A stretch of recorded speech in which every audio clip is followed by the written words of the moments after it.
Yama Mini Sanda Hello, dear chicken, you was a great that Yama Minsura, Javana, she Java. To the Yama Min, a Javu, do they teaching man they think. Titavora, Amadan Gone. The church is a chat, Miawi, Kama. Ngayetane Yama Mini Alaga, so we don't know we see that. Any Yama Mensura, the Geo Shidala. She days that yes of the Hoja, the Yadama, Padana, Filumia, no? The church young Yadiga Nangana Chotan Tintade Pika Sabi, Mamma Bene. Do you do your ascend la Yola, she did it, she did it. Is Yama Mensura? Tangana Chotan Tene Sarema Mabavene, to your Kubio and in Shida la. Just say that I am a child. Yama made young as Sunday video. Do the teaching Yade? Mayesura Yoga Shida la. The child, the race answer or Ludiga Lekan Faja. The Chua Mini Yesi and Mamia and Mashiu look, Yene Pogori, she get. Those are the bones who are never the video. Ludin Yesi de Mamiana, Lugo and the race and Bondinabo Meduria, teacher. It is Yamolo, Chupogoriga, those are the bones who are. Machine and Lugo net,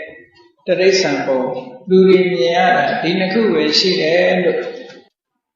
Yamabi Madilu, hope you'll be Saudi, but ye took her and she. She there, Kajaro, Pitica Sabi, Luci, the lace, or a tita, no other. Luzurano, Omi, Ubioja, Todo, Sala Pila. Lekhanara Hogana Asa Dio Madama Yechi. A noble solution Bio Ponduga, Bio Dolution, Pudubio Hono, Dilubio Hono. Ada Patella, a tree a call, a Usari, my church of Muri, one more on a Dajabo Nayesura, the Shidana, Sabi. Yama Mini Sura, the Geshidala. Any Jaya lady who copy and for you to degree counts in Villa, Yama Mini Sanda. Era Yama Mini Sanda, Mabiogi. Sala Bela, Yesura, Shidala. Uranasa, Hoja, to Totanima. Niria so the Sagalo, Yeda, Toha, she. Abayan Togate, Winnie Pata, Tirisana Katan. Yes, of Yaga, a pale label, Tato Temaka, Totan Torom Yama, yes, of Yaga, what had she? Niria so the Yebo Nepata Vilove, Banana Chotan Tin. Didanado Redema, Diwa to that those, not those. In Godana Nike Malaya, Diwa to that those are pare. Missima Nike Malaya, Diwa to that those are pare. Yes, of the Agorango and the Chato Dan Malaya, a pale levo, a John Porter in Yamata Shi. Salapilla, a pale sura, the gay sheet, Mayesura, the gay sheet. The gay sheet every year. Any yes of Yaga, told the two Mamma, what I was saying. Lord Gama, Atama Savia, Tamaya Sanchez at Jenny, that I got 2 Sarai, your Akudu Lodibo. Tamaya Sanchez at Jenny, Eri a Jenny, she needed ya. Eri a Jenny, she needed. A pale label so that she did. ဒါစဉ်းစားကြကိုမမြင်ရပေမဲ့လို့ရှိတယ်ဆိုကဲလူလောကမှာဘုန်းကြီးတို့စဉ်းစားကြည့်အဓမ္မစရိယတရားမဲ့ပြုခြင်းမှုဆိုတာလည်းရှိတယ်ရှိတယ်နော်အကုသိုလ်တရားတွေကိုပြုခြင်းတယ်ဆိုပါတော့ကာယဒုစရသူများတဲ့တတ်တယ်သူများဥစ္စာခိုးတယ်သူများတာမယာစော်ကားတယ်ဆိုတဲ့ကိုဖြင့်ပြုအပ်တဲ့အကျင့်ဆိုမနောဒုစရမုတ္တဝါဒပိတုနာဝါစာဖရုတဝါစာတမ္ပကလာပါလို့ဆိုတဲ့မနောဒုစရနှုတ်အကျင့်ဆို၄မျိုးအဘိဇ္ဇာသူများပစ္စည်းကိုကိုယ်ပစ္စည်းဖြစ်ခြင်းမှုလောဘဗျာပါဒသူတစ်ပါးတွေတည်ကြည်ပျက်စီးပါစေဆုံးရှုံးနေတာပါစေလို့ဒေါသနဲ့တွေးတဲ့အတွေးမိစ္ဆာဒိဋ္ဌိကံကံ၏အကျိုးကိုငြင်းပယ်တဲ့မှားရတော့အမြင်ဆိုတဲ့မနောဒုစရအဲ့ဒီသဘာဝတရားတွေဟာလူတွေရဲ့တဏ္ဍာမှာရှိသလားမရှိဘူးလားဆိုတော့အရင်စဉ်းစားအလုံးပိဋကအခုပြောခဲ့တဲ့ဒုစရိုက်ဆိုတဲ့မနောဒုစရိုက်တို့ဝစီဒုစရိုက်တို့ကာဒုစရိုက်တို့လူတွေရဲ့တဏ္ဍာမှာရှိမရှိရှိပါဘူးရှိတာသိကြတယ်နော်အေးမြတ်စွာဘုရားဓာတ်တွေရှိနေလို့ရှိရင်အပယ်လေးပုံမှာရှိတယ်ကိုမျက်စိနဲ့မမြင်ရပေမဲ့အပယ်လေးပုံမှာရှိတယ်လို့လက်ကဘာဖြစ်လို့ဓာတ်တွေရှိအကြောင်းရှိလို့ရှိရင်အကျိုးဆိုတာပါပဲဆိုပါတော့ချင်းမြင့်ကြီးရေတိုးလာတော့ကမ်းပေါ်မှာမေးတင်နေပြီရေတွေရှံတော့မယ်ဆိုရင်ရေမှတ်ရောက်နေပြီဆိုရင်ပြောလို့မရဘူးလားချင်းမြင့်အညာအထက်မှာမိုးတွေတအားရောအားနေတယ်လို့မသိနိုင်ဘူးကိုယ်ကတော့မမြင်ရဘူးမြင်ရတာကအောက်ခြေမှာချင်းမြင့်ကြီးရေရှမ်းနေတာပဲသိတယ်အညာမိုးရွာတာကိုမြင်ရတယ်မမြင်ရပါဘူးဗျာအေးမမြင်ရပေမဲ့လို့ချင်းမြင့်ကြီးရေတွေရှမ်းနေပြီဆိုရင်အညာမှာမိုးတွေကောင်းနေတယ်လို့ပြောရင်မှားတာလားမမှားဘူးမှားပါဘူးဗျာအဲ့ဒါကိုအနုမာနဉာဏ်လို့ခေါ်တယ်အနုမာနဆိုတာအကြောင်းကိုထောက်ဆပြီးတော့အကျိုးတရားကိုသိရတယ်အကျိုးတရားကိုထောက်ဆပြီးတော့အကြောင်းတရားကိုသိရတယ်ဟောအတ္တမစရိယဆိုတဲ့အကြောင်းတွေကိုထောက်ဆပြီးတော့ကြည့်လိုက်လဲဆိုရင်မကောင်းတဲ့အကျင့်ဆိုးတွေကိုကျင့်နေတဲ့ပုဂ္ဂိုလ်တွေဖြစ်ရဘဝဆိုတာမရှိနိုင်တယ်ဘူးလားရှိပါရဲ့မြတ်စွာဘုရားကတော့အဲ့လိုခေါ်ထားကြတာနော်မြတ်စွာဘုရားကတော့ရှိတယ်လို့ခေါ်တာထို့သောတုတ်တံပါဠိတော်တွေထဲမှာမြောင်များစွာပါငရဲဆိုတာရှိတယ်လို့ခေါ်တယ်ငရဲတရိစ္ဆာန်ပြိတ္တာအတုရကေအေးတရိစ္ဆာန်ရှိတာဆိုတာတော့လူတွေကမြင်ရတယ်ငရဲတို့ပြိတ္တာတို့အတုရကေတို့ရှိတယ်ဆိုတာလူတွေကမမြင်ကြဘူးမမြင်ညော့တချို့ပုဂ္ဂိုလ်တွေကဒါတွေကိုမရှိဘူးလို့ငြင်းကွယ်ကြတယ်မြန်မာပြည်မှာကိုပဲ30ဘုံဝါဒဗုဒ္ဓလက်မခံဆိုပြီးတော့ရေးထားတဲ့စာအုပ်ဘုန်းကြီးတို့ငယ်ငယ်တော့ဖတ်ဖူးတယ်တကယ်တော့ဖြစ်နေတာကဗုဒ္ဓလက်မခံတာမဟုတ်ပါဘူးစာရေးတဲ့သူလက်မခံသူလက်မခံတာကိုပဲဘုရားလက်မခံဘူးလို့ပြောတာနော်အဲ့ဒါလည်းစာကြတွေဖတ်တဲ့အခါမှာဒါတတိထားစေနော်တတိထားစေရေးထားတာတော့30ဘုံဝါဒဗုဒ္ဓလက်မခံတဲ့ဗုဒ္ဓကလက်မခံတာမဟုတ်ဘူး။ဘာဖြစ်လို့ဗုဒ္ဓလက်မခံဘူးဆိုတာပြောလို့ရတယ်ဆိုရင်ထုထုသုတ်တန်တွေမှာမြတ်စွာဘုရားကအပယ်လေးကိုကြောင်းလက်ကြီးကြောင်းဓမ္မကြီးကြောင်းဟောထားတာလည်းများများရှိတယ်လေ။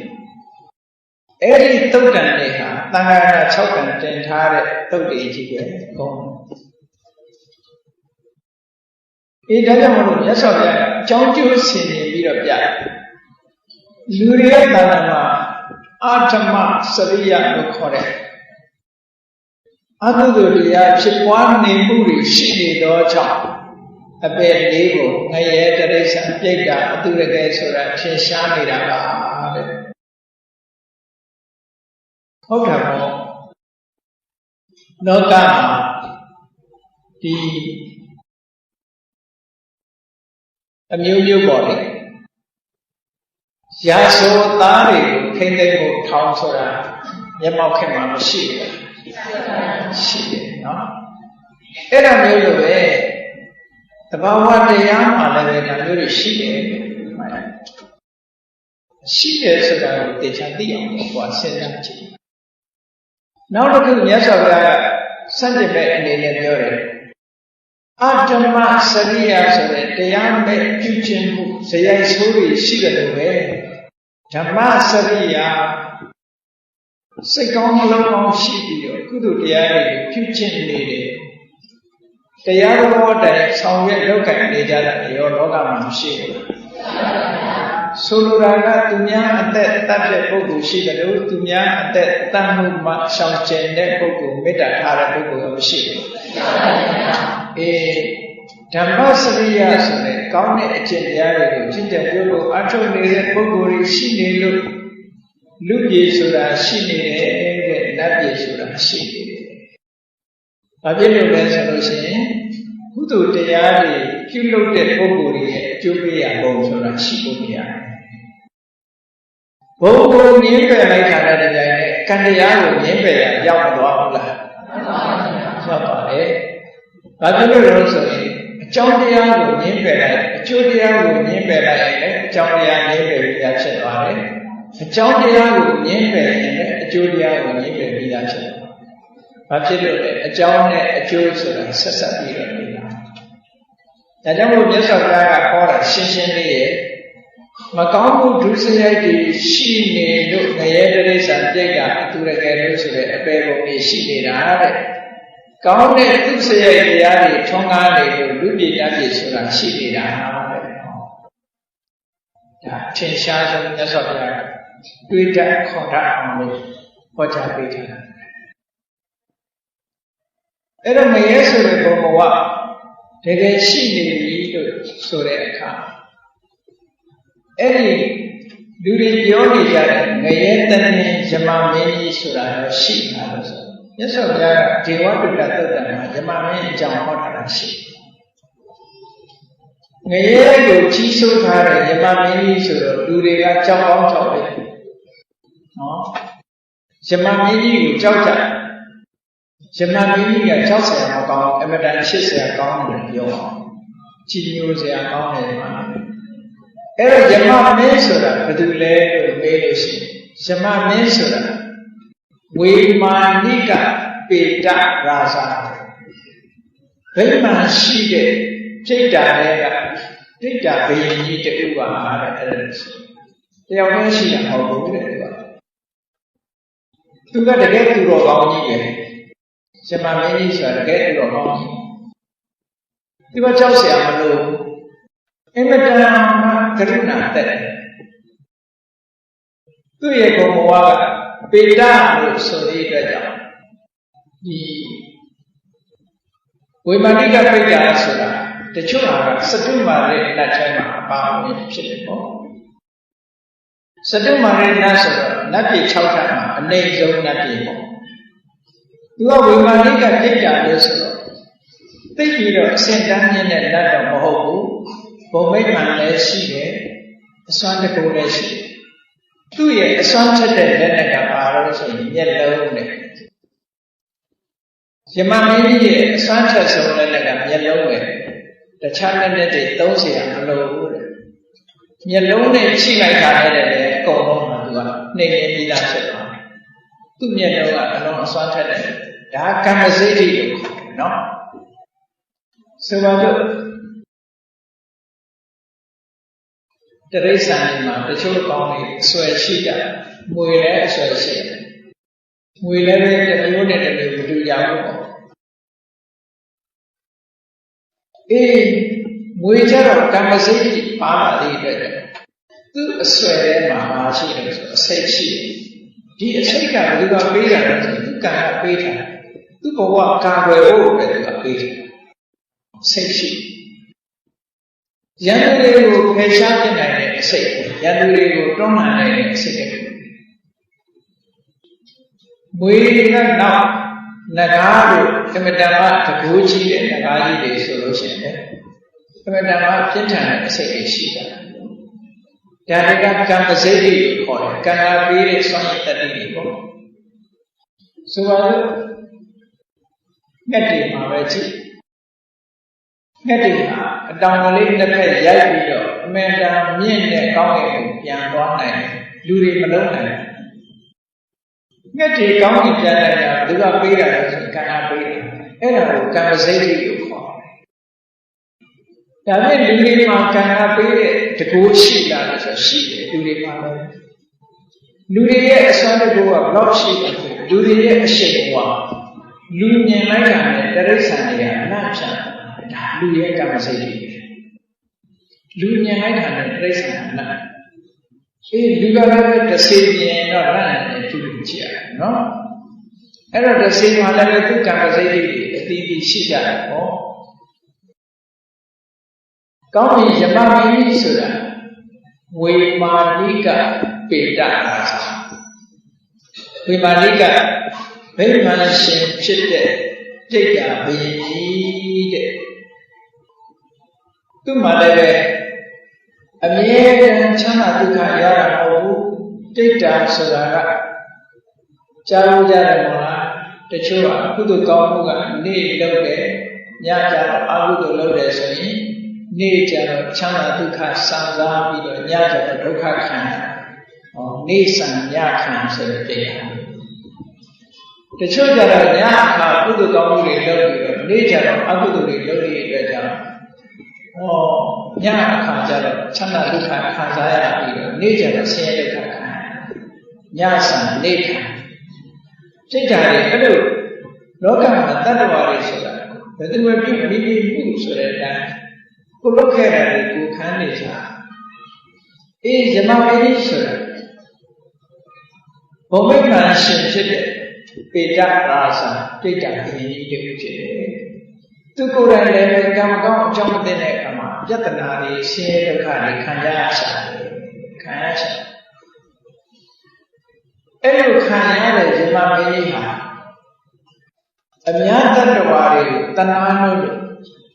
ငရေရောက်သွားလို့ဆိုရင်တိတ်ဒုက္ခချီအပေလေးပုံထဲမှာဆိုးဆိုးကတော့ငရေပဲဒါကြောင့်ငရေဆိုတဲ့စကားလုံးကိုပါဠိစာထဲမှာနိရယနိဆိုတာမရှိဘူးအယဆိုတာချမ်းသာဒုက္ခချမ်းသာဒုက္ခတစ်စက်မှမရှိတဲ့နေရာကိုငရေလို့ခေါ်တာပဲချမ်းသာဒုက္ခတွေကင်းနေအခုဘုန်းကြီးတို့တွေဒီလောကရောက်နေကြတဲ့အခါမှာပျော်လို့ရှင်လို့အမြဲတမ်းဟုတ်လားအမြဲတမ်းလို့ချမ်းသာဒုက္ခရနေကြလူတွေမှာတောင်မှပဲတစ်ခါတည်းကျတော့ချမ်းသာဒုက္ခဆုံးရှုံးသွားတာရှိနေမကောင်းတဲ့ကတာဖြစ်နေတာလို့ခေါင်းကိုက်တာလို့သွားကိုက်တာလို့ပြဿနာကျုံနေတာလို့ဟောအဲ့ဒီချိန်မှာချမ်းသာဒုက္ခတွေမဆုံးရှုံးဘူးလားဆုံးရှုံးနေအဲ့ဒီလိုဆုံးရှုံးနေတဲ့အချိန်ဆိုလောက်ခံရလူတွေမှာတောင်ခံစားရတယ်ဆိုငရဲဘုံရောက်နေတဲ့ပုဂ္ဂိုလ်တွေကတော့ချမ်းသာဒုက္ခထာဝရဆုံးရှုံးနေတဲ့ပုဂ္ဂိုလ်တွေပါမြတ်စွာဘုရားကတာယုတ်ပါဠိတော်မှာဟောထားတာလေးရှိတယ်ယဟန်တွေကိုတတိပေးတဲ့အနေနဲ့จิตตယဟန်တို့တဲ့သင်တို့ဟာသိက္ကံကောင်းကြတယ်လူဘုံလူဘဝရအမတန်မှကံကောင်းတယ်ဘာဖြစ်လို့လဲဆိုလို့ရှိရင်ငရဲဘဝကြာနေကြတဲ့ငရဲဘုံရောက်နေကြတဲ့တတ္တဝါတွေဟာတဲ့မျက်စိကမြင်ရသမျှတွေဟာအကောင်းတစ်ခုမှမပါဘူးအဆိုးကြီးပဲစိတ်ချမ်းသာတဲ့တစ်ခုမှမရှိဘူးလို့ပြောမြင်ရသမျှမြင်ခွင့်တွေဟာအမလေးအလိုလေးတွေးရဲတန်ရဲအော်ဟစ်ကိုကြွေးနေတဲ့မြင်ခွင့်တွေကအနိဋ္ဌာရုံလေးကြီးတယ်လို့မြင်ရတယ်အတန်ကြားရတယ်လေတာရတဲ့အတန်ဆိုတာတစ်စက်မှမကြားရဘူးနားထဲမှာခံစားတဲ့အတန်တွေပဲကြားရတယ်နှာခေါင်းကအနံ့ရတဲ့အခါမှာလည်းအမတန်ဆိုးတဲ့နှာခေါင်းပိတ်ထားတဲ့နောက်အောင်ပြင်းထန်တဲ့အနံ့ဆိုးကြီးတွေပဲရှိတယ်လျှာမှာအရသာခံတဲ့အခါမှာလည်းကောင်းတဲ့အရသာဆိုတာတစ်ခုမှမရှိဘူးခန္ဓာကိုယ်လာထိတာဆိုတာတက်တာတစ်ခုမှမရှိဘူးအဆိုးကြီးပဲမြင်ရကြတာနာလေးတာ ထိတာမှန်တယ်ဗျဒီအာယုန်တွေဟာအဆိုးအာယုန်တွေနဲ့ကြီးပဲခံစားရတယ်ငရဲကိုရောက်နေတဲ့ပုဂ္ဂိုလ်တွေကိုမြတ်စွာဘုရားတုတ်တန်တဲ့ခုမှာရှင်းပြီးတော့ဟောတယ်လူပြည်မှာဆိုလို့ရှိရင်ကောင်းတာမြင်ရတယ်မကောင်းတာမြင်ရတယ်လို့ကောင်းတာမြင်ကြရတယ်ကောင်းတာရောမကောင်းတာရောမြင်ရတယ်သို့တော့ကောင်းတာတွေကိုပိုမြင်ရတယ်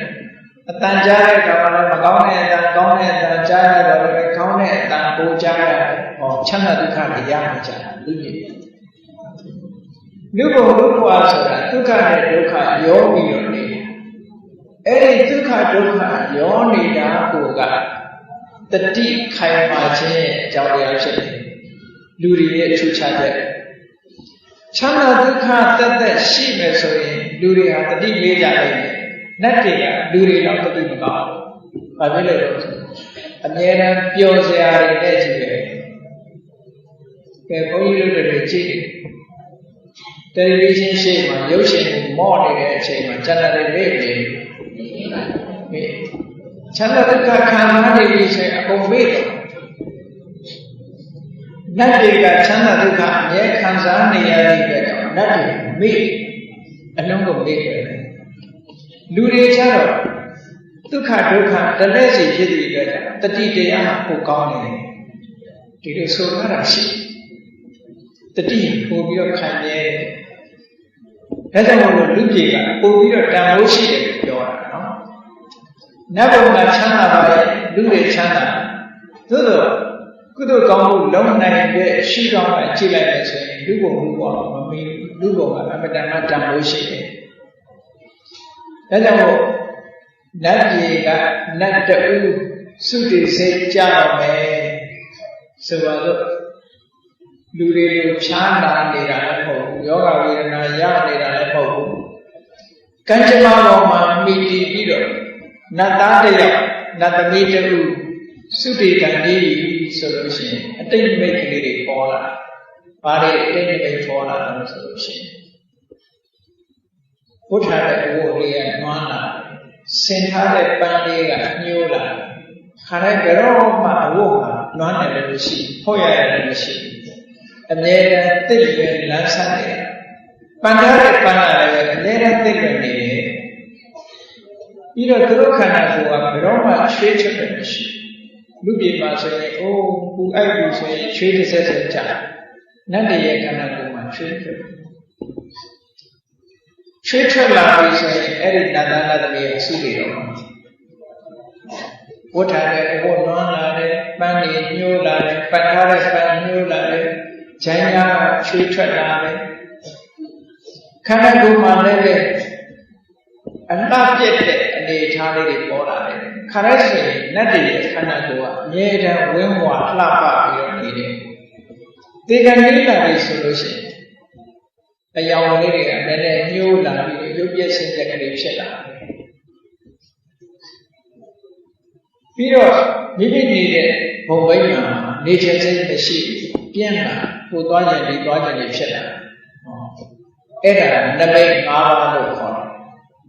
နတ်တွေစုတည်တော့တယ်ဆိုလို့ရှိရင်အဲ့ဒီနမိတ်တွေပြအဲ့ဒီလိုနမိတ်တွေပေါ်ထင်းလာပြီဆိုလို့ရှိရင်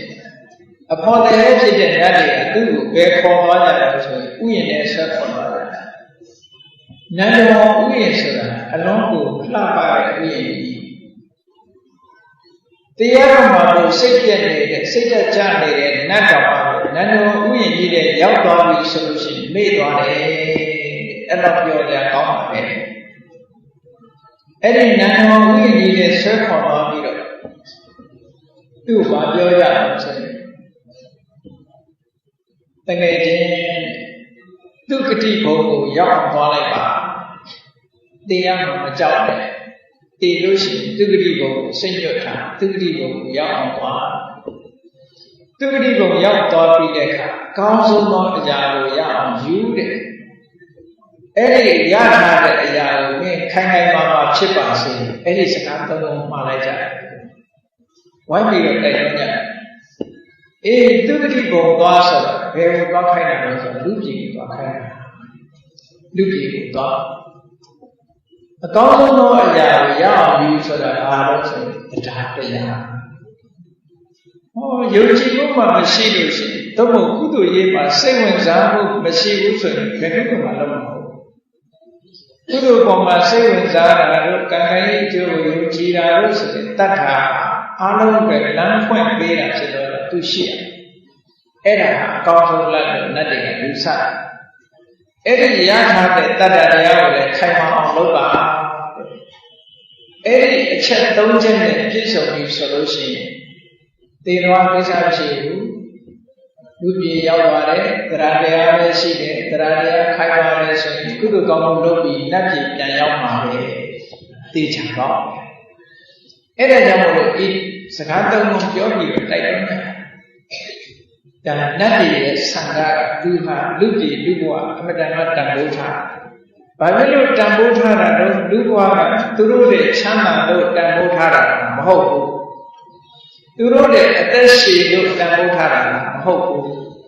သူတို့ရဲ့လှလို့တန်ဖိုးထားတာမဟုတ်ဘူးဘာအတွက်တန်ဖိုးထားတာတော့ကုသိုလ်လုပ်ခွင့်ရတန်ဖိုးထားတာ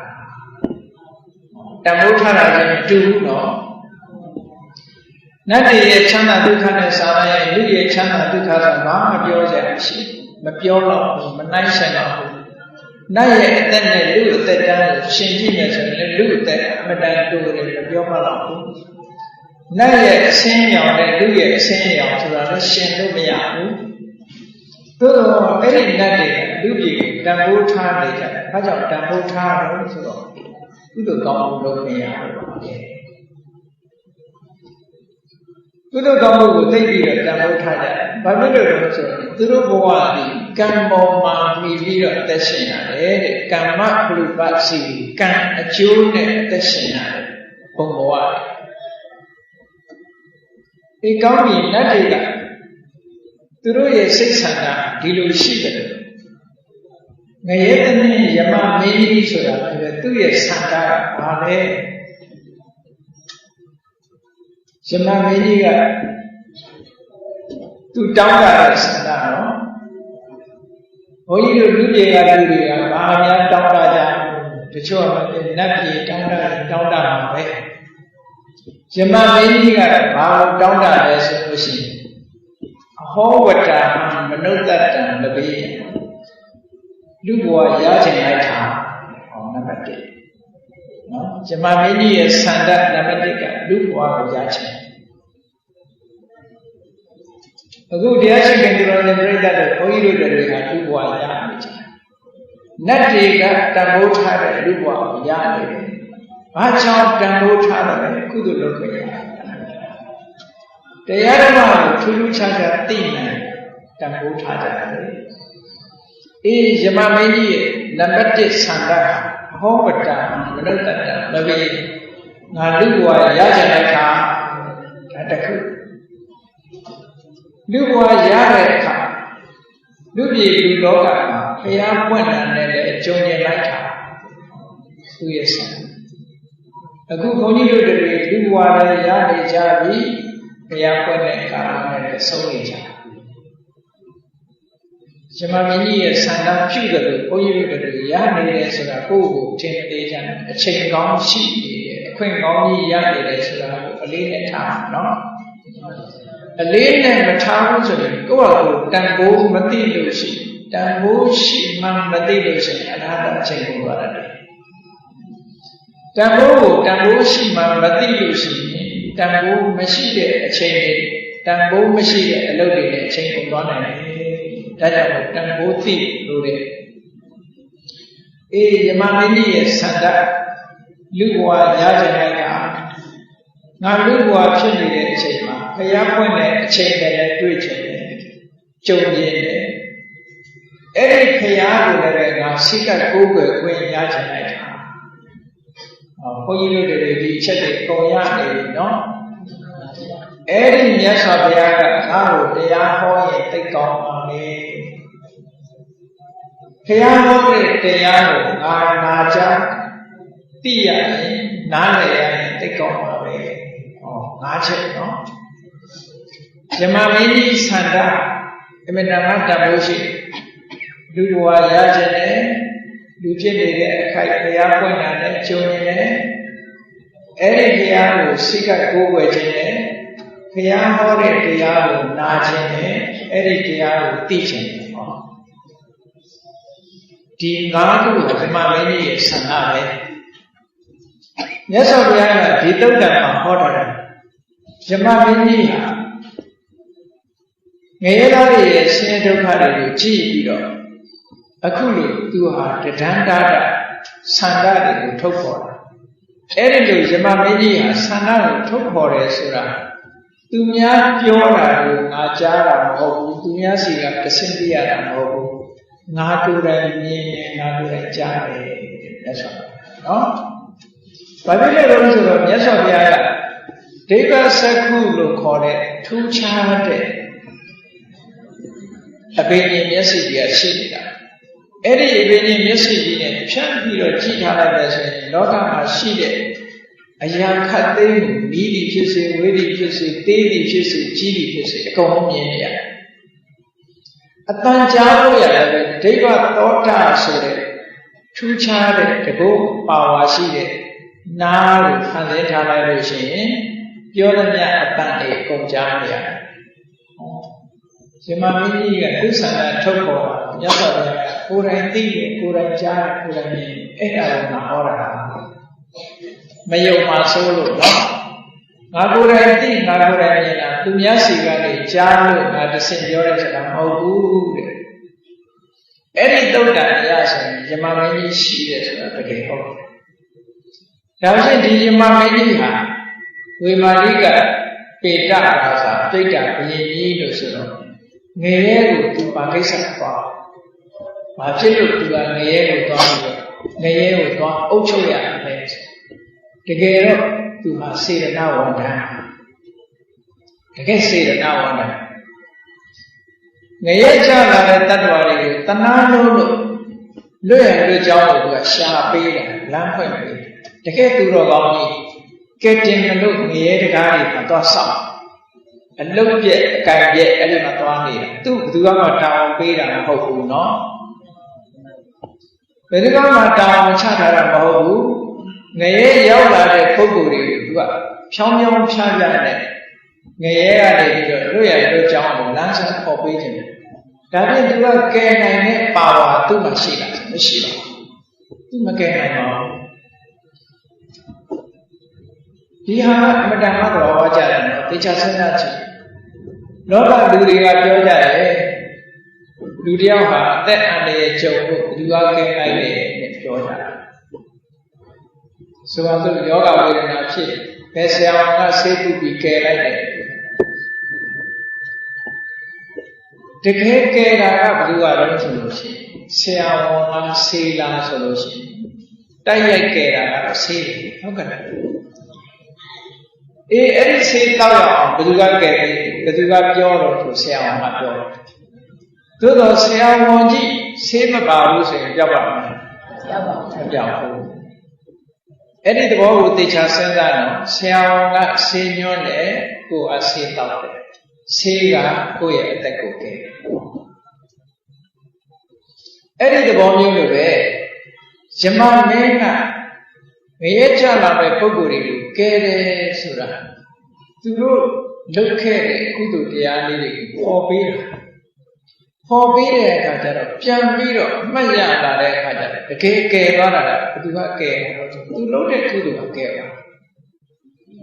ငရဲချလာတဲ့ပုဂ္ဂိုလ်မှာကုသိုလ်ဆိုတာလုပ်တာရှိသို့တော့သူလုံးဝမေ့နေတဲ့အခါယမမင်းကြီးကပေါ်ပေးလိုက်တယ်မင်းဘယ်တော့မှမလုပ်ခဲ့တာပဲလို့ပြောတဲ့အခါကျတော့ဟာဟုတ်သားပဲဆိုဝမ်းသာတဲ့စိတ်တွေကုသိုလ်စိတ်တွေဖြစ်လာချက်ချင်းလွတ်ကုသိုလ်စိတ်ကကဲတယ်နော်အဲ့ဒါကိုယမမင်းကြီးကကဲတယ်လို့မအောင်မေ့သို့တော့ယမမင်းကြီးမပါပဲနဲ့ဒီကုသိုလ်သူတတိယပါမရပါဘူးယမမင်းကြီးကပေါ်ပေးတော်မှာပဲကုသိုလ်တတိမရဘူးဆိုလို့ရှိရင်ယမမင်းကြီးကဘာမှမတတ်ဘူးတချို့အထင်နဲ့ယမမင်းကငရဲမှာသွားရုံးထိုင်ပြီးတော့စီချက်တွေချနေတယ်လို့ဒီလိုသွားထင်ဟောဒီလူချင်းငရဲခံစီဟိုလူချင်းငရဲကလွတ်စေဒီလိုစီချက်ချတာမျိုးသူမလုပ်ပါဘူးမလုပ်ဘူး ကယ်လို့ရတဲ့ကယ်လို့ရမယ့်ပုဂ္ဂိုလ်ကယ်ဖို့ပဲသူသွားငရဲကိုတွန်းချတာမျိုးရှိဟုတ်ကဲ့ကယ်လို့ရတဲ့ပုဂ္ဂိုလ်ဘယ်နည်းနဲ့ကယ်လို့ဆိုလို့ရှိရင်ကုသိုလ်ကောင်းမှုခေါ်ပေးတယ်အမှတ်ရစီတကယ်ကယ်လိုက်တာကိုလုပ်တဲ့ကုသိုလ်ကံကကယ်လိုက်တာလို့ပဲအဲ့တော့ဘုန်းကြီးတို့တွေကဘုသူ့ကိုအားကိုးရမယ်ဆိုတာသဘောပေါက်ခဲ့လားကိုလုပ်တဲ့ကုသိုလ်ပဲအားကိုးရမှာအားကိုးမလွဲစေနဲ့နော်ဘုန်းကြီးတို့ပြောပြတယ်မြတ်စွာဘုရားတကယ်ကိုယ်တော်မြတ်ကြီးဟာအနန္တတကုရှင်ပဲဖြစ်တယ်အဲ့ဒီလိုအနန္တတကုရှင်ဖြစ်ပေမဲ့လို့လူတယောက်ဒုက္ခရောက်နေလို့ရှိရင်အကုသိုလ်ကံတွေကကြီးမားလွှမ်းမိုးလာတဲ့ပုဂ္ဂိုလ်မြတ်စွာဘုရားကယ်လို့ရတယ်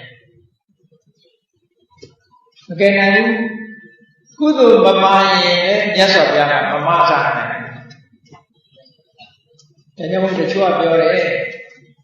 ဘုရားဆိုတာလောကမှာကိုယ်ဝယ်ကြတဲ့ပုဂ္ဂိုလ်တွေလိုက်ပါဘူးတချို့ပုဂ္ဂိုလ်တွေကမှားတယ်ဘုရားကိုယ်ဝယ်ရဘုရားသခင်မှားတာပဲလို့ပြောကြဟုတ်ကဲ့ဘုရားသခင်မှားတာပဲတကယ်ကတော့ဘုရားသခင်မဟုတ်ဘူးကံကမှာနော်ကိုလုတ်ခဲ့တဲ့ကံဒီကံဆိုတာတခြားကံတယ်လွဲသွားပြီးတော့လွဲမားဆိုတာထင်းနေမယ်ဆိုလို့ရှိရင်ဒါလည်းမှားရတဲ့အမြင်တစ်ခုပဲနော်ကိုယ်ကိုတကယ်မှားတာဘုရားမဟုတ်ဘူးကံတရားပဲဖြစ်တယ်ကြည့်လေမြတ်စွာဘုရားသခင်ကိုယ်တော်မြတ်ကတရားဓမ္မဟောလို့တရားဓုတရားမြတ်ရသွားတဲ့ပုဂ္ဂိုလ်တယောက်ကို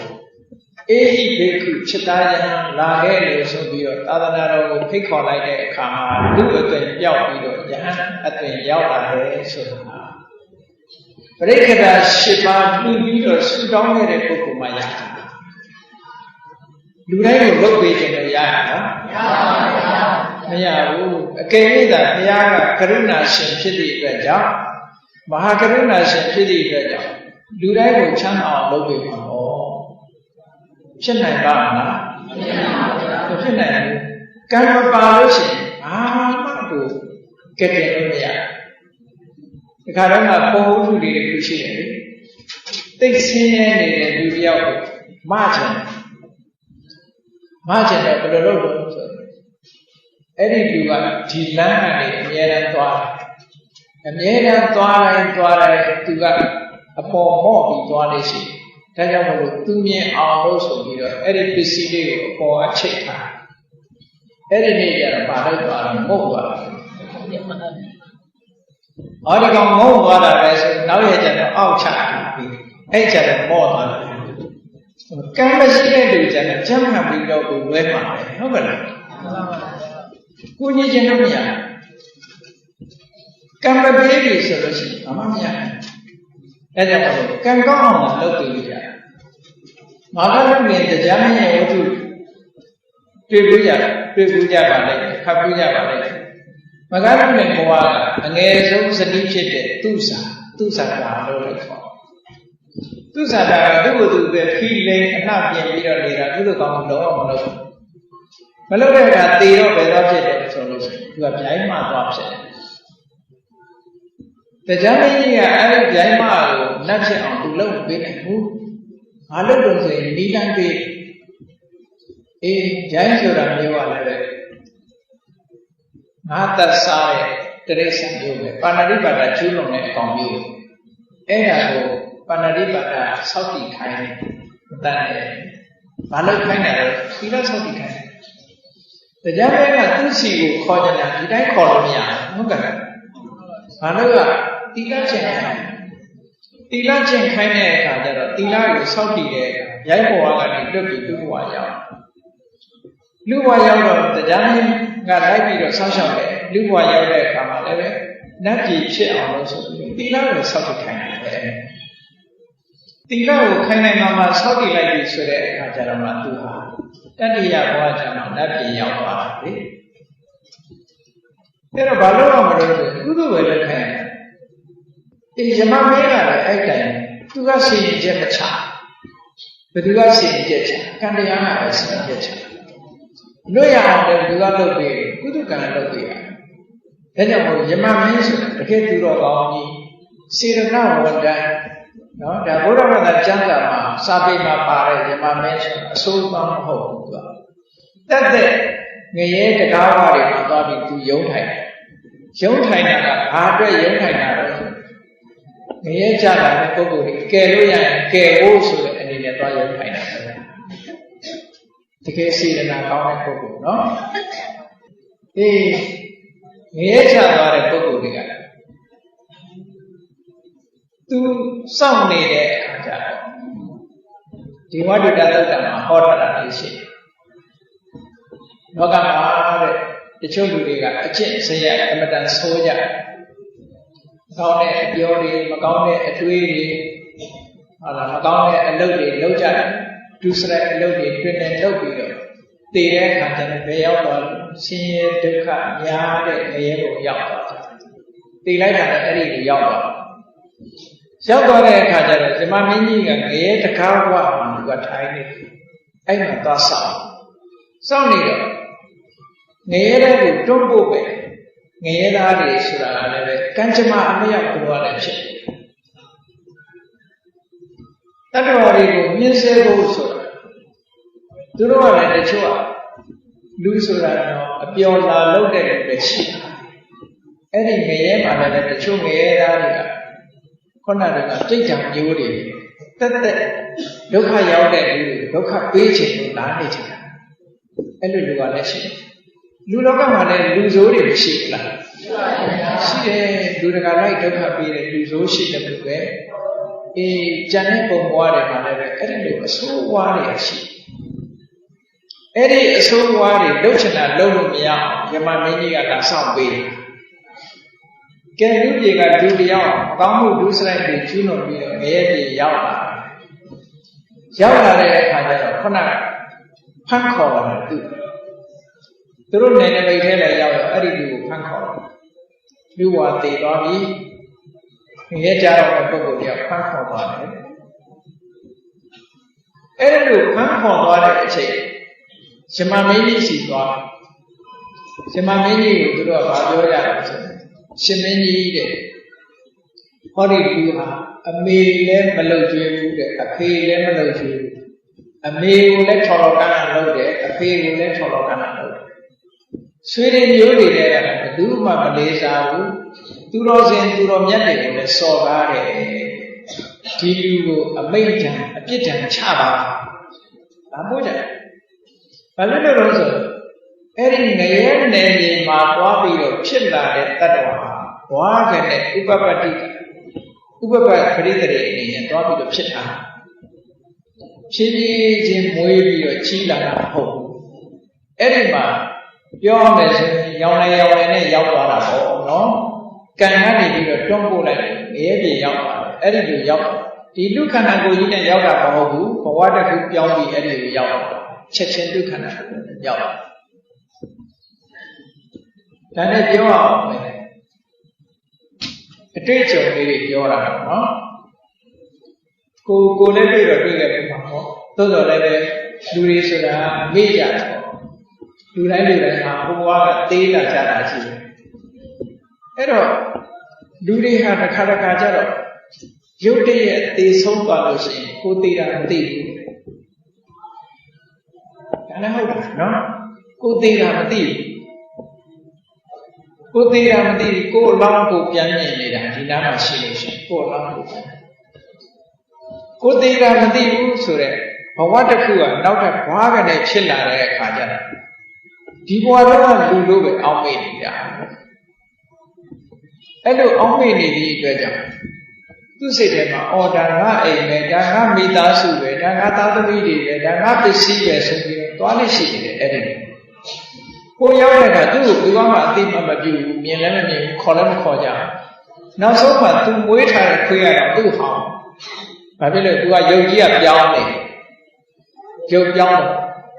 အဲ့ဒါလိုဖြစ်တာနော်အဲ့လိုဖြစ်တယ်တည်သွားပြီကိုယ့်ကိုမသိဘူးဆိုတော့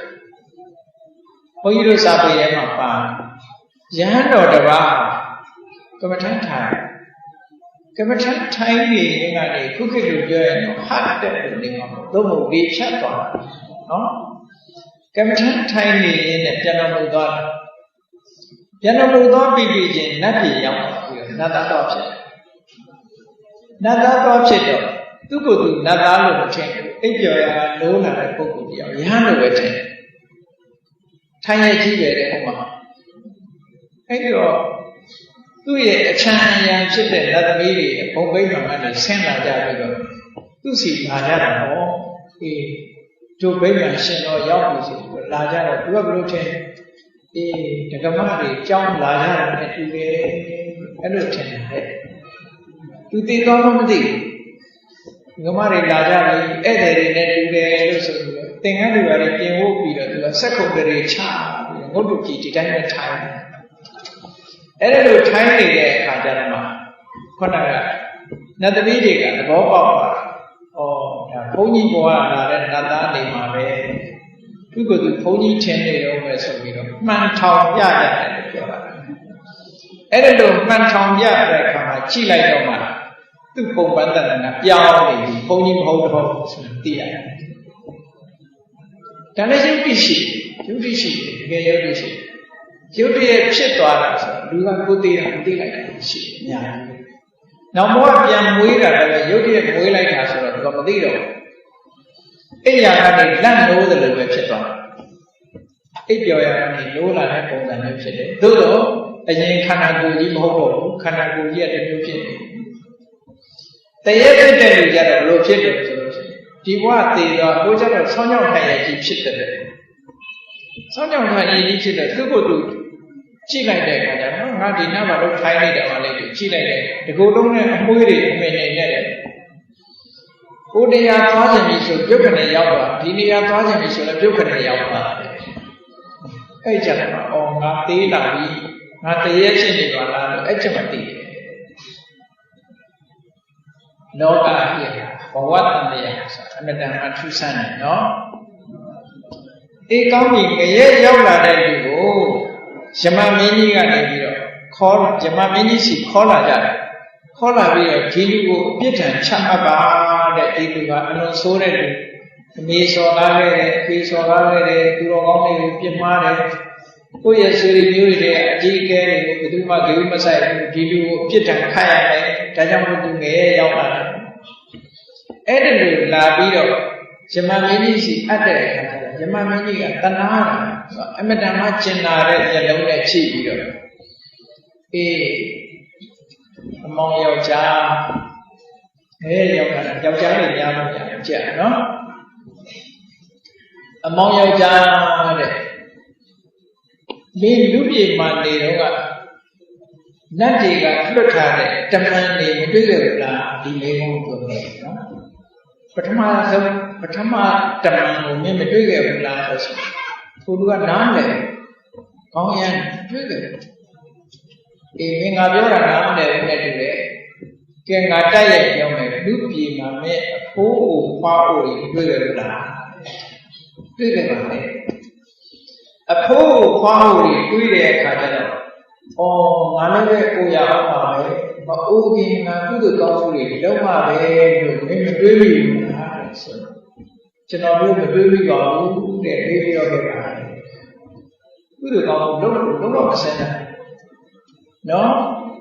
အဲ့ဒါကြောင့်မလို့တတိထားတော့ယမမင်းကြီးကစိတ်မဖြေနိုင်တဲ့နေတယ်အဖိုးကြီးဖွားကြီးတွေတွေ့လို့ရှိရင်ငါလည်းကိုရအောင်ပါပဲမအိုးခင်ကုသိုလ်ကောင်းမှုတွေလုံးပါပဲဆိုပြီးကုသိုလ်လုံးတတိယအမှတ်တမဲ့အနေနဲ့ဟုတ်ကဲ့ဒီအတွေ့အကြုံကိုတွေးထားငါလည်းပဲတနေ့ကိုရအောင်ပါပဲဆိုတာဒီလို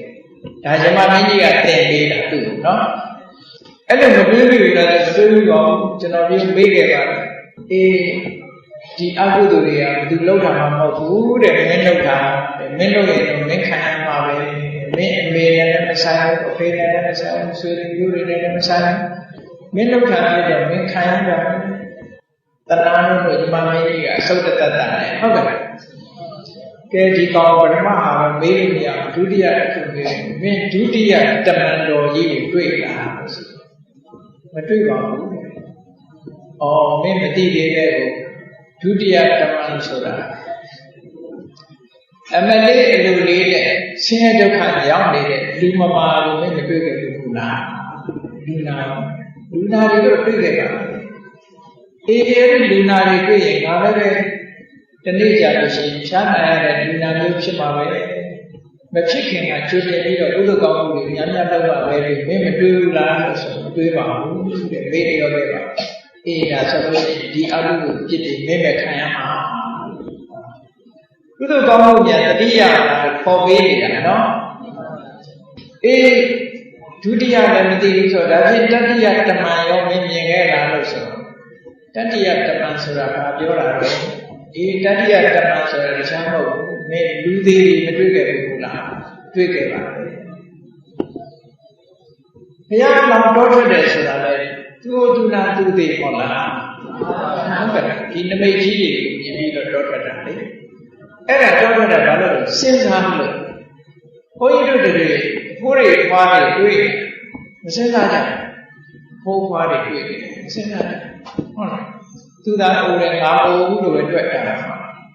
ဘုန်းဘုန်းငယ်ငယ်တုန်းကလည်းအဲ့ဒီလိုတွေးခဲ့တယ်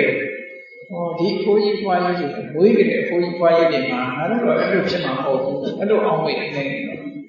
အခုတော့ဖိုးကြီးဖြစ်နေမှာခုမှသိရနော်အဲ့တော့ငယ်ငယ်တော့တကယ်တွေးမိတယ်တွေးတာအဲ့ဒီပုံစံနဲ့တွေးတယ်ဒီဖိုးကြီးဖွားကြီးတွေမွေးကြတဲ့ဖိုးကြီးဖွားကြီးနေမှာပဲအောင်မေ့ကဲကြည့်နော်တွေးကြရမယ်တဲ့လူအိုတွေ့ရင်လည်းငါလည်းကိုရအောင်ပါပဲကောင်းတာတွေလုံးပါပဲမအိုခင်ငါလည်းနာရအောင်ပါပဲကောင်းတာတွေအများကြီးလုံးအောင်ငါလည်းသိအောင်ပါပဲမသိခင်ကောင်းတာတွေအများကြီးလုံးအောင်ဟောဒီလိုစဉ်းစားရမယ်စဉ်းစားပြီးတော့ကုသိုလ်ကောင်းမှုတွေနည်းနည်းလုပ်ရမယ်အဲ့ဒီလိုမလုပ်ခဲနဲ့မေ့လျော့ပြီးတော့နေမယ်အကုသိုလ်ဒုစရိုက်တွေနဲ့ပဲပျော်ပိုက်ပြီးတော့နေမယ်ဆိုလို့ရှိရင်ဘယ်သူမပြုတ်မိမိမှုကိုလောက်တာကိုပဲခံရတယ်အဲ့ဒါယမမင်းကြီးကအခုလိုတမန်3ဦးနဲ့ပေါ်ထုတ်ပြီးတော့စစ်ပေမဲ့လို့အဲ့ဒါလို့မေးမြန်းပေမဲ့လို့တချို့ပုဂ္ဂိုလ်တွေကအမေ့ကြီးပြီးတော့ကုသိုလ်ကောင်းမှုတစ်ခုမှမရှိတဲ့ပုဂ္ဂိုလ်တွေကြတာယမမင်းကြီးကဘာစီရင်ချက်မှမချဘူးပြောစရာမရှိတော့ဘူးသူကခေါင်းလေးညိတ်ပြီးတော့နှုတ်ပိတ်နေပြီဆိုရင်ဒီလူငယ်ရတဲ့ဆွဲခေါ်သွားတာပြီးအကယ်၍ယမမင်းကြီးကကုသိုလ်ကောင်းမှုလုပ်ထားတာတွေကိုယမမင်းကြီးကိုယ်တိုင်ကလည်းသိတယ်ယမမင်းကြီးကိုမျှဝေခဲ့တာယမမင်းကြီးကမှတ်ထားတယ်အဲ့ဒါလို့ဆိုလို့ရှိရင်ဒီပုဂ္ဂိုလ်နေပါအောင်မင်းဘယ်တော့ကဘာလူတာပဲငါ့ကိုမင်းမျှဝေခဲ့တယ်မဟုတ်လားလို့ဖော်ပေးလိုက်တဲ့အခါကျဟိုလူကစဉ်းစားတော့ဟာဟုတ်တယ်ဆိုအဲ့ဒီလူကငရဲလွတ်သွားဘယ်သူကယမမင်းကြီးကလွတ်လိုက်တာမဟုတ်ဘူးသူ့ကံနဲ့သူလွတ်သွားကုသိုလ်တတိယလိုက်တာနဲ့ကုသိုလ်ကံကအကျိုးပေးဖို့အတွက်ချက်ချင်းအကုသိုလ်ကံကိုဖယ်ရှားပြီးတော့ကုသိုလ်ကံရဲ့အကျိုးကိုထုတ်လုပ်တာကံတရားတွေဆိုတာအလွန်စွမ်းအားရှိတယ်နော်ကံမကောင်းအကြောင်းမလားလို့ငဲချသွားပြီမဲ့ကုသိုလ်ကံရှိရင်အဲ့ဒီကုသိုလ်ကံကပြန်ကဲသွားနိုင်တယ်ပေါ့ဘာဖြစ်လို့လဲဆိုလို့ရှိရင်ငရဲအသက်နဲ့လူအသက်ကမတူဘူးငရဲရဲ့အသက်ဟာကံလေကံရှိသမျှဘယ်တော့မှမသိဘူးသူကကံပေါ်မှာမူတည်တယ်လူရဲ့အသက်ကကံပေါ်မှာမတည်ဘူးဘာတဲ့လဲအသက်ဉာဏ်ဆောင်လို့ပြောကြတယ်ဟုတ်လားအသက်ကိုကံဆောင်လို့ပြောတာလားဉာဏ်ဆောင်လို့ပြောတာလားဉာဏ်ဆောင်လို့ပြောတာလူတွေဟာဟုတ်လား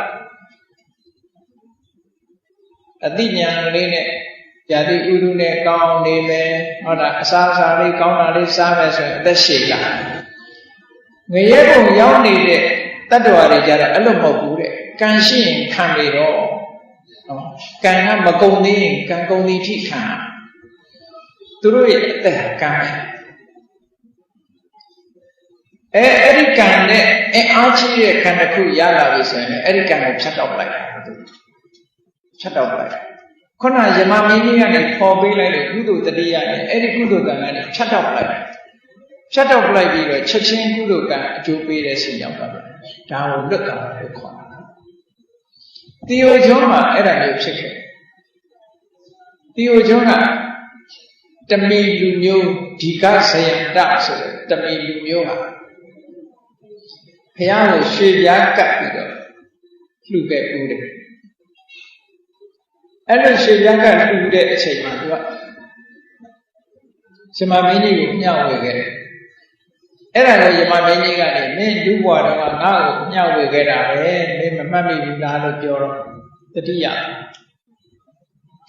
တချို့ကြတော့သူ့ဘာသူမှတ်ရသွားတာလည်းရှိတယ်လူဆိုတာအလားတရာတူတာလေးတစ်ခုလာလို့ရှိရင်မှတ်ရအေးသင်္ကန်းလှူတဲ့လူကသင်္ကန်းရောင်တဲ့မီးရောင်ကလည်းနီနီရဲရဲဆိုတော့ခက်ဆင်တယ်နော်ငရဲမီးကဖြတ်နဲ့ငရဲမီးတွေလောင်လာမြင်တော့သူကဘာသွားတတိယလဲသူလှူခဲ့တဲ့သင်္ကန်းလေးသွားတတိယရှင်မမင်းကြီးတောင်မဆက်လိုက်ရအောင်သူကလွတ်တော့ကုသကံမှတ်ရလို့ရှိရင်လွတ်တခါတော့စာအုပ်တို့ထက်ဖတ်ဖူးတယ်အဲ့ဒီလူကဘုရားဘာသာမဟုတ်ဘူးဘုရားဘာသာမဟုတ်ဘူးသို့တော့ဘုန်းကြီးကျောင်းတစ်ကျောင်းကတိမ်မာမိုးအမိုးမိုးတက်ကဲရွာထဲမှာတက်ကဲလိုက်ပြီးတော့လှူခံတော့သူ့အိမ်မှာလည်းတက်ကဲရှိတယ်တက်ကဲတစ်ပြည့်လှူလိုက်တယ်ဆိုလားအဲ့ဒီလိုဘုရားဘာသာမဟုတ်ပြီပဲသူကလှူလိုက်တဲ့အခါကျတော့ဒီနေ့ကျတော့သူသေငယ်စောနဲ့မျောသွားတဲ့အခါခုနကငရဲသားလူကြောက်เสียလူကြီးမြောက်ကသူ့ကိုဆွဲပြီးတော့ငရဲဦးတွေပြစ်ချလိုက်တဲ့အခါကျတော့ခုနကတက်ကဲနှစ်ဖြစ်ကအောက်ကနေခံနေတယ်ငရဲဦးတွေမရောက်ဘူးဒါနဲ့နောက်တစ်ခါထပ်ပြစ်တဲ့အောက်ကတက်ကဲတွေကခံထားတယ်နောက်တစ်ခါထပ်ပြစ်တက်ကဲတွေကခံသွားတယ်ဩအဲ့ဒါနဲ့ပဲသူပြန်ပြီးတော့တတိယလာတယ်ပြန်တတိယလာတဲ့အခါကျတော့ဒါသေငယ်စောနဲ့မျောသွားပြီပြန်တတိယလာဒီတက်ကဲလှူခဲ့တာကြောင့်မလို့ငါငရဲမကြတာပဲလို့ဆိုပြီးတော့အဲ့ဒီလူကပြန်ပြောတဲ့ဇာတ်လမ်းလေးတစ်ခုရှိတယ်ပေါ့စာအုပ်တို့ထဲမှာအဲ့ဒီရေးထားနော်ဒါလည်းပဲယုတ်တိတော့ရှိတာအေးဘဝဆိုတာကိုလုတ်ခဲ့တာတွေကိုဖြစ်ကြတာအဲ့ဒီလိုငရဲရောက်သွားတဲ့ပုဂ္ဂိုလ်တယောက်ယမမင်းကြီးကနေပြီးတော့ခေါ်ထုတ်ပြီးတော့မပေးနိုင်တော့အကုသိုလ်တွေကြီးပဲလှုပ်လာတဲ့ပုဂ္ဂိုလ်ကြတယ်ငရဲယမမင်းကြီးကငြိမ့်နေလိုက်တယ်ဘာမှဆက်မပြောတော့မပြောတာနဲ့ကြိုင်နဲ့ပဲခုနကခေါ်လာတဲ့ငရဲသားတွေကလက်ဆွဲအတင်းခေါ်ပြီးတော့ညှင်းဆဲတဲ့အလုပ်တွေစလုပ်ကြတာစာထဲမှာဘလို့ညှင်းဆဲတယ်ဆိုလို့ရှိရင်သူ့ကိုလက်နှစ်ဖက်ခြေထောက်နှစ်ဖက်ရင်ဝတန်ကြုံကြီးတွေရိုက်တွဲကြတယ်လက်ဝါးနှစ်ဖက်ကိုလည်းပဲတန်ကြုံတွေရိုက်တွဲတယ်ခြေထောက်နှစ်ဖက်ကိုလည်းပဲတန်ကြုံတွေရိုက်တွဲတယ်နောက်ဆုံးရင်ဝတဲ့တယ်ပဲတန်ကြုံကြီးတွေရိုက်တွဲတယ်အဲ့ဒီငရဲကအဲ့ဒီဒုက္ခကြီးဘလောက်ကြီးလိုက်မလဲဆိုတာစဉ်းစားကြည့်တယ်မသိတဲ့ချင်းခံရောသိလည်းမသိဘူးအဲ့ဒါပြီးတော့မလုပ်လဲလို့ဆိုလို့ရှိရင်လက်အိတ်ခိုင်းပြီးတော့ဓမ္မတွေနဲ့တကူလုံးကိုခုတ်ပစ်ကြတယ်ဓာတ်နဲ့ရွေကြတယ်အဲ့ဒါလည်းပဲဒီလူကမသိခုတ်ပြီးပြန်ဆက်ပြန်ရှင်းအဲ့ဒါလိုနေအဲ့ဒီကနေပြီးတော့နောက်ဘာလုပ်တော့ဆိုလို့ရှိရင်အမတန်မှမိကြီးကဲတွေရဲနေတဲ့တောင်ပေါ်ကိုမောင်းတင်တော့အပေါ်တက်မိကြီးကဲကဘူးမတက်ရင်နောက်ကရိုက်မိကြီးတောင်ပေါ်တက်လိုက်ဆင်းလိုက်အဲ့လိုလုပ်နောက်ယထာမြင်းယထာတို့လိုလှဲတို့လိုအပေါ်မှာကပြီးတော့မိကြီးပြင်ထဲမှာမောင်းတာမျိုးစုံညှင်းဆဲတာပေါ့ညှင်းဆဲဖို့ညှင်းဆဲလေးတွေမျိုးစုံကြတာအဲ့ထဲဒီဝါတို့တက်တော့တာနောက်ဆုံးကြတယ်ဘာလို့တော့ဆိုရင်ခြေတော်နဲ့ချောင်းကန်ပြီးတော့ပွက်ဆူးနေတဲ့ငရဲအိုးကြီးတွေပြစ်ချလိုက်တဲ့အခါကျတော့ခါရဲမြုပ်တစီစီနဲ့ဝဲလေပြီးနောက်ဆုံးပေါ်လာတဲ့အခါကျတော့ပြန်ဆယ်ပြီးတော့ငရဲအိုးကြီးတဲ့ဝိစီငရဲကြီးတဲ့ပြစ်တော့လိုက်တယ်ကံမကုံတဲ့ညအဲ့ဒီပုဂ္ဂိုလ်ကခန်းနေရောအဲ့ဒါတွေကိုမြင်တဲ့အခါကျတော့ရှင်မမင်းကြီးကတဏှာလို့သူ့ရဲ့ဆန္ဒတွေသူထုတ်ဖို့ပြောတယ်ဒီချိန်လူဘဝရလိုက်ရင်ဘယ်တော့ကောင်းမလဲသူဒီဒုက္ခတွေသူကမြင်နေတော့တဏှာ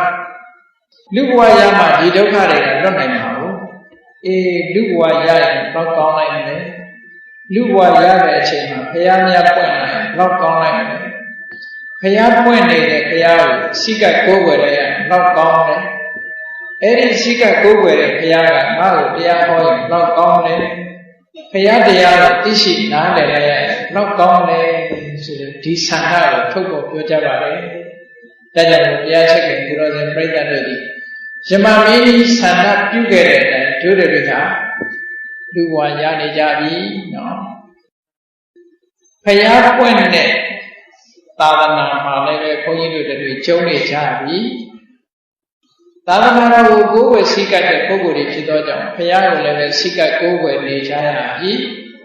မြတ်စွာဘုရားဟောတဲ့တရားဓမ္မတွေဒီကနေ့ထိထွန်းကားနေတယ်ဖြစ်တော့ဘုရားဟောတဲ့တရားတွေကိုလည်းပဲဓမ္မဂရိကဆရာတော်တွေရှိရကြားနာရပြီ